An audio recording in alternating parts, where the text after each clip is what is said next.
하나님, 이 시간 주의 말씀을 함께 나눌 때 성령님 역사해 주셔서 말씀을 전하는 종이라 말씀을 듣는 성도들이 모두 하나님의 음성 들을 수 있도록 역사하여 주시옵소서.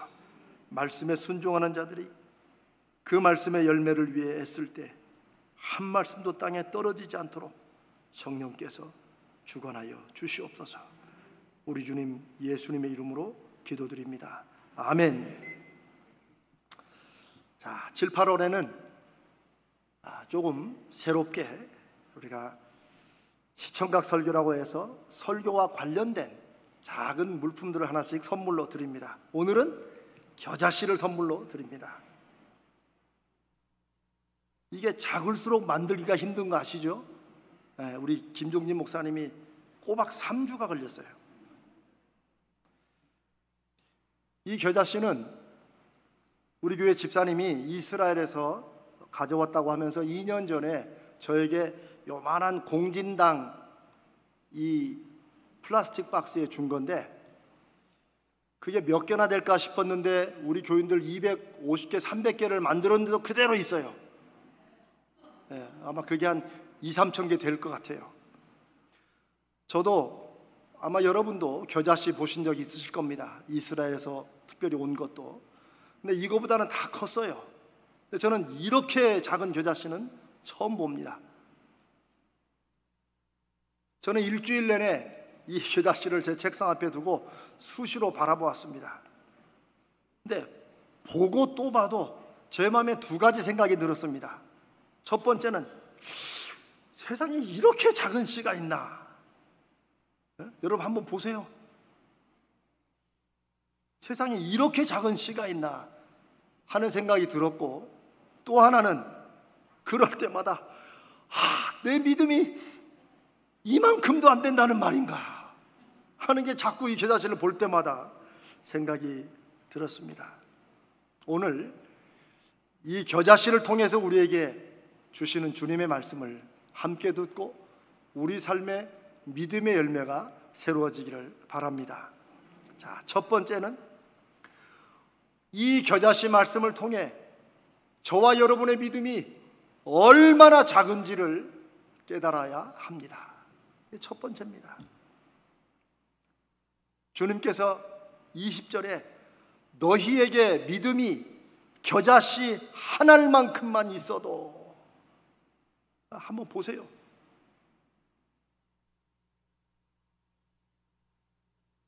여러분, 왜 예수님이 겨자씨를 쓰셨을까요? 간단합니다. 우리는 작은 것을 참깨씨나, 그러죠? 깨알만한 크기라고 그러죠? 야, 그 글자가 깨알만 해가지고 그 어디 보이냐? 우리는 깨알 하면은 벌써 참깨나 들깨 요거를 보통 작은 걸로 비유하니까 딱 합니다. 요즘 뭐 눈곱만큼도 그건 좀 지저분하니까. 그런데 예수님 당시에나 이스라엘에서는 깨알만큼 해야 못 알아듣습니다. 겨자씨만 해야지 자기들의 경험에서 가장 작은 씨라는 것을 알기 때문입니다. 그런데 예수님께서 제자들에게, 그리고 오늘 저와 여러분에게 우리의 믿음이 만약에 크기가 있다면 겨자씨 한 알만한 그런 믿음도 안 된다고 말씀하시는 거예요. 이 말씀을 하시게 된 사건은 14절부터 시작되는데, 간단히 말씀드리면 한 아버지가 자기 어린 아들이 귀신에 들려서 자꾸 어떨 때는 간질을 일으키고 막 불에도 들어가고 굉장히 고통을 받고 너무나도 고생을 하는 거예요. 그래서 아버지가 아마 예수님의 소문을 들었던 것 같습니다. 아들을 들쳐업고 예수님께로 왔겠죠. 근데 마침 예수님은 마가복음에도 같은 사건이 나오는데 거기 안 계셨어요. 산에 올라가셨어요. 그런데 제자들이 있으니까 그 제자들에게 뭐 스승한테 배웠으니까 제자들도 되겠지 해서 고쳐달라고 한 거예요. 그런데 못 고쳤어요. 안 돼요. 그러자 예수님이 그 소란 중에 오십니다. 그리고 이 아버지가 예수님께 요청을 합니다. 당신의 제자들도 못 고쳤는데 이번엔 한번 스승이 한번 고쳐보시라고. 예수님께서 귀신을 꾸짖으시자 귀신이 떠나갔다고, 그리고 성경이 나았다고 그렇게 기록하고 있습니다. 2000년 전의 기록입니다. 보았던 사람들이 그것을 증언해 주어서 기록한 것입니다. 제자들은 자기들의 능력으로는 귀신이 들린 아이를 고치지 못했는데 예수님이 그냥 말씀 한마디로 눈에 보이지 않는 귀신을 향해서 꾸짖으니까, 귀신아 나가라고 하셨든지 그 아이를 그만 괴롭히라고 했든지 그 귀신을 꾸짖으니까 귀신이 나갔고 아이가 나았습니다. 그러자 19절에 사람들이 이제 상황이 좀 정리되고 떠나갔겠죠. 19절에 제자들이 예수님께 조용히 물었다고 했습니다. 예수님께 나와서 조용히 물었다. 이 장면은 참 특이합니다. 왜냐하면 제자들이 예수님이 기적을 행하시는 것을 한두 번 본 게 아닙니다. 여러 번 봤습니다. 그런데 왜 예수님께 나와서 왜 우리는 못했습니까? 라고 물어봤을까요? 그 전에 다른 기적들은 다 구경꾼이었어요. 쉽게 말하면 제자들은 예수님이 하시는 걸 옆에서 보고 놀래기만 했어요. 근데 이번 이 사건에는 마침 주님이 안 계셨기 때문에 자기들에게 어떤 일거리가 주어졌거나 기회가 온 거예요. 예수님이 하시는 걸 많이 봤으니까 이들도 했겠죠. 어떻게든지 모르겠지만 하여튼 힘을 다해서 할 수 있는 걸 다 한 것 같아요. 그런데도 안 됐어요. 그러니까 궁금함이 생겼죠. 아니 예수님은 저렇게 쉽고 간단하게 말씀 한마디로 쫓아내는데 우리는 이런저런 것을 다 해도 왜 안 될까? 예수님, 우리는 어째서 못 쫓아냈습니까? 그런데 예수님의 답변은 간단하고 때로는 칼로 찌르는 것 같고 때로는 너무나도 마음을 아프게 합니다. 제가 옛날에 들었던 말 중에 진실은 사람을 아프게 한다. 네. 약간 유머성인데 여러분이 너무 긴장하시니까 진실은 사람을 아프게 한다. 예수님의 대답은 우리는 왜 안 됐으면 그러면 괜찮아, 조금 더 노력하면 돼, 뭐 이랬어야 될 것 같아. 예수님은 그냥 한마디로 너희 믿음이 작아서 그렇다. 근데 여기까지도 괜찮아요. 그 다음에 믿음이 작은 것을 바로 또 설명을 하십니다. 그러면서 겨자씨 얘기를 하는 거예요. 제자들은 자기들이 능력이 부족해서 뭔가 안 된다고 생각했을 겁니다. 그런데 주님은 능력의 문제가 아니라 믿음의 문제라고 말씀하십니다.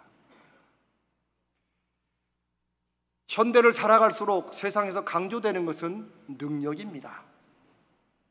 능력주의, 자기 능력대로 살자, 공정하고 공평한 말 같지만 사실은 그렇지 않습니다.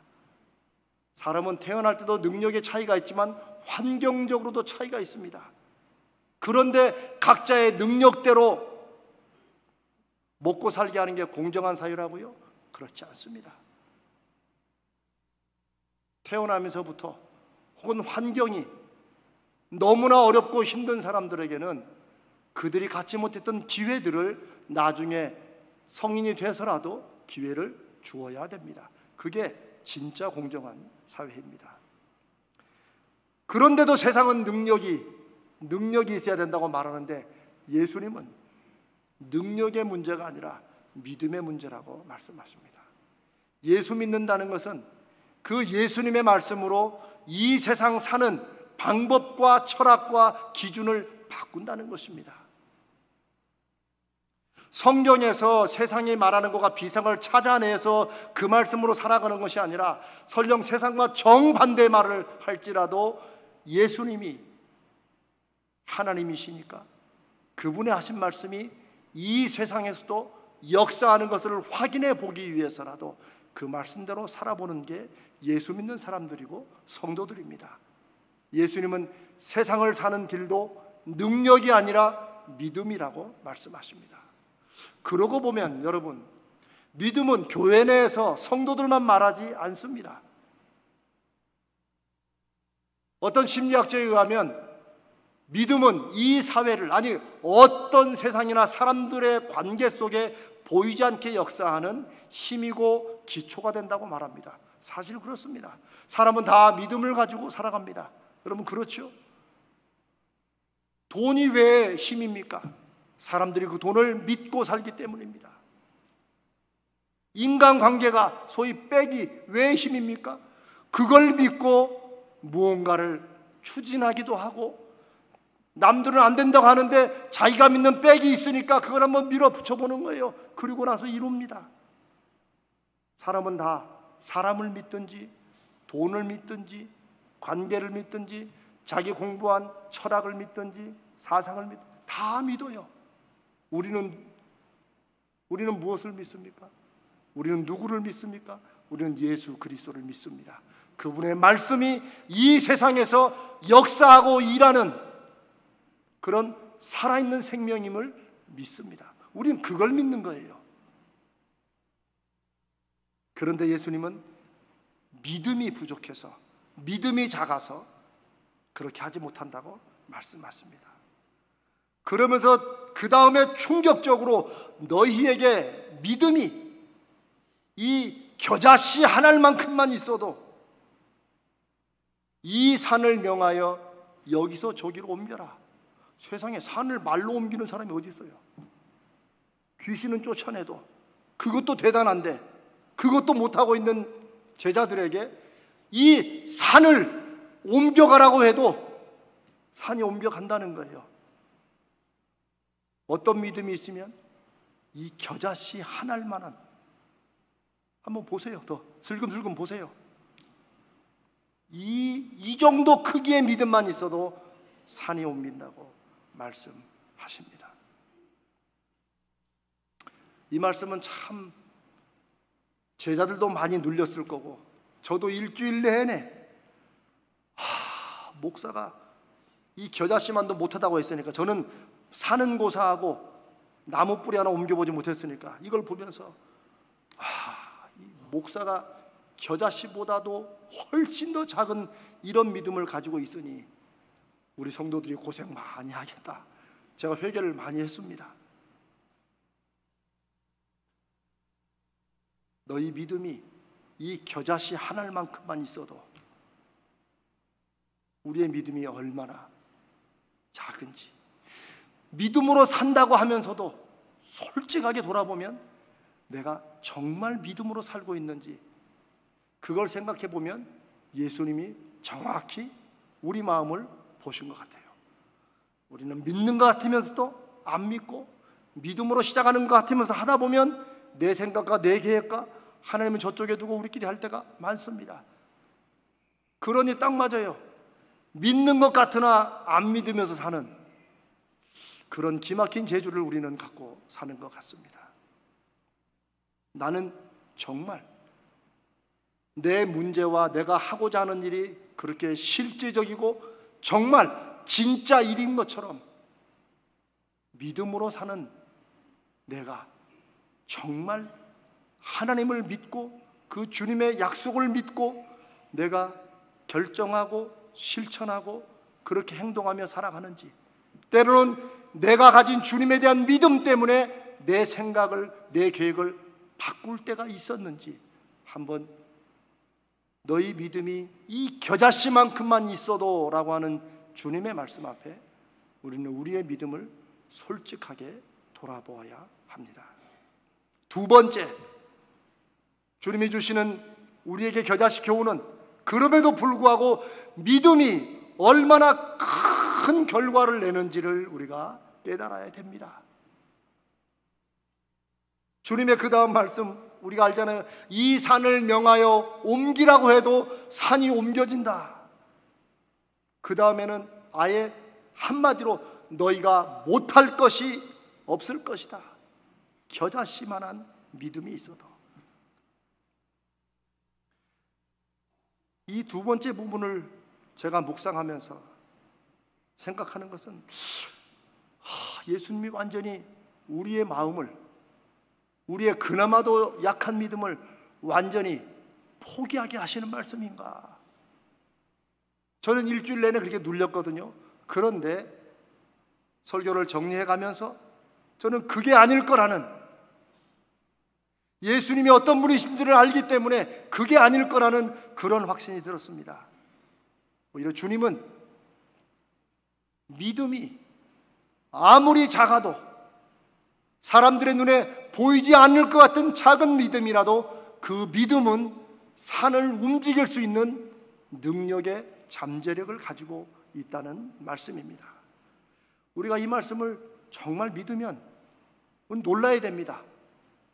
첫 번째 놀라는 것은 아까도 말씀드렸지만, 아니 우리 믿음이 그렇게 없다는 거야에 놀라야 되고, 두 번째는 그 정도 믿음만 있어도 산도 움직인다는 거야 라고 믿음의 능력에 대해서 놀라야 합니다. 복음서에 나오는 예수님이 복음서에서 겨자씨의 비유를 말씀하신 곳이 마태, 마가, 누가복음에 있는데, 하나님 나라, 하나님의 사람들이 하나님의 나라와 의를 위해서 일을 하고 하나님이 그렇게 일하시는 하나님 나라에 대해서 겨자씨로 비유를 하십니다. 그러면서 마가복음 4장 31절 32절에 주님이 이렇게 말씀하십니다. 겨자씨는 땅에 심길 때에는 땅 위의 모든 씨보다 작은 것이로되 심긴 후에는 자라서 모든 풀보다 커지며 큰 가지를 내고 공중의 새들이 그 그늘에 깃들일 만큼 되느니라. 심길 때는 너무너무 작아서 이게 뭐가 될까 싶은데, 나중에는 자라서 이게 공중의 새들이, 풀인데 나무처럼 공중의 새들이 와서 거기에 둥지를 틀고 깃들일 만큼 큰 나무가 된다는 거예요. 그러니 우리는 이 말씀 속에서 내 믿음이 얼마나 작고 하찮은가 또 회개해야 되지만, 다시 그럼에도 불구하고 내가 이 겨자씨만한 믿음이라도, 아니 그거보다 더 작은 믿음이라도 가지면 이 믿음이 엄청난 일을 하겠구나라는 주의 말씀의 약속을 마음에 새겨야 됩니다. 왜냐하면 겨자씨는 그 씨앗의 크기에 비해서 성장한 후에 엄청난 크기가 비교할 수 없을 만큼 그렇게 차이가 나기 때문에 그것을 상징하는 말씀이기 때문입니다. 그렇다고 그러면 우리가 믿음으로 살고 믿음으로 순종하면서 이런 것도 믿음으로 하는 것이 될까 하는 그런 일이라도 여러분이 해 보셔야 된다는 거예요. 그래도 어느 정도는 돼야 그게 믿음으로 하는 거지, 이런 생각이 저도 있었어요. 그러나 겨자씨의 비유를 통해 주님이 하시는 말씀은 정말 주님을 믿고 주님의 약속의 말씀을 믿고 하나님이 역사하신 걸 믿고 아무리 하찮은 것, 겨자씨보다 100분의 1이 되는 그 작은 것이라도 믿음으로 해보면 그 믿음이 역사한다는 것입니다. 그러나 여러분, 믿음 자체가 능력은 아닙니다. 왜요? 믿음은 우리가 누군가를 믿고 의지하는 우리 감정의 행위이기 때문에 그래요. 그런데도 믿음의 결과가 나오는 것은 누구 때문입니까? 하나님 때문입니다. 일하시는 주님 때문입니다. 그러니 우리는 아무리 작은 믿음으로 이거 믿는 거, 이게 믿는 걸까라고 한다 할지라도 정말 주님을 믿고 아무리 하찮고 사소한 것이라도 순종해보면 그 믿음을 통해서 주님이 일하신다는 것입니다. 그게 바로 겨자씨가 심길 때는 작아도 자란다는 것입니다. 자라는 과정이 있고 하나님이 역사하시는 과정이 있으면 나중에는 이게 커진다는 거예요. 결과를 낸다는 것입니다. 사랑하는 여러분, 믿음이 능력이 아닙니다. 믿음을 통해 일하시는 주님이 믿음의 능력을 우리에게 열매로 보여주십니다. 우리는 예수 그리스도를 믿습니다. 성령이 우리 안에 함께 계시고 예수 그리스도의 생명이 있음을 믿습니다. 예수 그리스도가 생명이면 우리가 믿음으로 하는 그 일이 생명이기 때문에 잘하게 되어 있습니다. 아무리 작고 하찮고 사소한 일이라도 여러분 이제 한번 주님을 믿는 믿음으로, 그 약속의 말씀을 믿는 믿음으로, 이 약속이 실제 내 삶과 이 문제에 어떻게 일어나는지 내가 한번 보자 하는 마음으로도 시작하면 하나님이 그 믿음을 통해서 일하신다는 것입니다. 물론 시간은 좀 걸리겠죠. 왜요? 겨자씨가 심자마자 훅 확 이렇게 커지는 게 아니기 때문에. 그렇죠? 어느 씨앗이든지 자라고 싹트고 이런 시간이 필요하듯 우리의 믿음도, 우리의 기도도 결과를 확신하되 인내함으로 참으라고 주님이 가르치시는 이유가 있습니다. 사랑하는 여러분, 우리가 할 일은 아무리 사소해도 한번 믿고 해보는 것입니다. 그러면 겨자씨 하나의 믿음도 산을 옮기는데, 아이고 주님 우리는 뭐 산까지 옮겨놓고 하다못해 요 풀뿌리라도 하나 옮겨주십시오 하면은 그보다 작은 믿음이라도 한번 해보십시다. 믿고 순종해 보는 것, 믿는 대로 실천해 보는 것, 이게 주님께서 우리에게 주시는 말씀의 두 번째 교훈이라고 믿습니다. 저는 말씀을 마무리 지으면서 저 자신을 돌아보면서, 또 제가 미국에서 목회를 하면서 우리 성도들과 함께 아주 믿음의 어떤 하나의 전환점이 있었는데, 성도들하고 믿고 기도한다고 하는데도 그렇게 하나님의 응답이 안 나타나요. 그래서 제가 속이 너무 터져가지고 하나님 앞에 정말 작심하고 기도한 적이 있습니다. 그러면서 깨달은 게, 왜 우리는 나름대로 한다고 하는데도 왜 믿음이 자라지 않는 것처럼 하나님의 역사를 경험 못할까 하는 두 가지 이유를 하나님께서 저를 돌아보게 하시면서 깨닫게 하셨고, 제가 그 얘기를 성도들과 나누니 성도들도 박수를 치면서 자기들도 그랬다고 하더라고요. 제가 한번 여러분과 말씀을 나눠보겠습니다. 왜 한다고 하는데도, 믿음으로 한다고 하는데도 왜 이게 열매가 안 맺어지냐? 왜 기도를 그렇게 해도 응답이 안 되느냐? 왜 하나님의 역사를 우리가 경험하지 못하느냐? 자, 예를 들어서 하나님께 축복의 비를 내려주시라고 기도한다고 해봅시다. 그런데 못 받는 것은 저는 오랜 동안 하나님이 안 주시는 걸로 생각했어요. 그런데 아닙니다. 하나님이 안 주시는 것이 아니라 첫 번째 이유는 우리가 하나님께 비를 구하면서도 다른 곳, 엉뚱한 곳에서 받기를 기다릴 때가 많았다는 거예요. 하나님이 주신다고 믿는다고 했지만 그 주신 하나님이 어디에서 주실지 찾지도 않고 묻지도 않고 우리는 이쪽에서만 기다리는 거예요. 계속해서 방향을 바꿔볼 생각도 안 해요. 근데 주님은 이쪽에서 주시고 이쪽에서 주시고 저쪽에 주실 때가 있다는 거예요. 이 말씀이 여러분의 마음속에서 여러분의 경험과 좀 이렇게 연결이 되기를 바랍니다. 확실합니다. 하나님은 이쪽에서 주시는데 우리는 우리의 스타일이 또 있잖아요. 우리가 잘하는 게 있잖아요. 여기서 기다리는 거예요. 주여 주시옵소서. 하나님이 안 주시는 거예요. 이게 저의 첫 번째 문제였고, 많은 성도들이 그것을 깨달았습니다. 하나님을 내 계획에 맞추려고는 애를 썼어요. 그러나 한 번이라도 내가, 그러면 하나님의 계획에, 그럼 하나님 제가 어떻게 하기를 원하십니까? 제가 이 응답을 위해서 그럼 무엇 하기를 원하십니까? 라고 묻지도 않고 그냥 하나님은 내가 달라고 그러면은 좀 시간은 걸리지만 언젠가는 알 수 없죠. 알아, 가져라. 이렇게 주실 분으로 생각한 거죠. 그래서 어떨 때는 하나님께서 우리 계획을 듣고 우리 계획에 축복도 하시지만, 또 다를 때는 하나님의 계획과 하나님의 뜻에, 그러면 저의 이 일, 이 사업, 이거 지금 이 문제는 하나님 어떻게 됩니까? 라고 하나님께서 일하시는 방향으로 묻고 나가는 것이 꼭 필요하다는 것입니다. 자, 두 번째, 믿음으로 하나님을 경험하지 못하는 두 번째 이유는 방향은 좀 잘 잡아요. 하나님께서 축복의 비를 내리십니다. 응답의 비를 내리세요. 방향은 잘 잡았어요.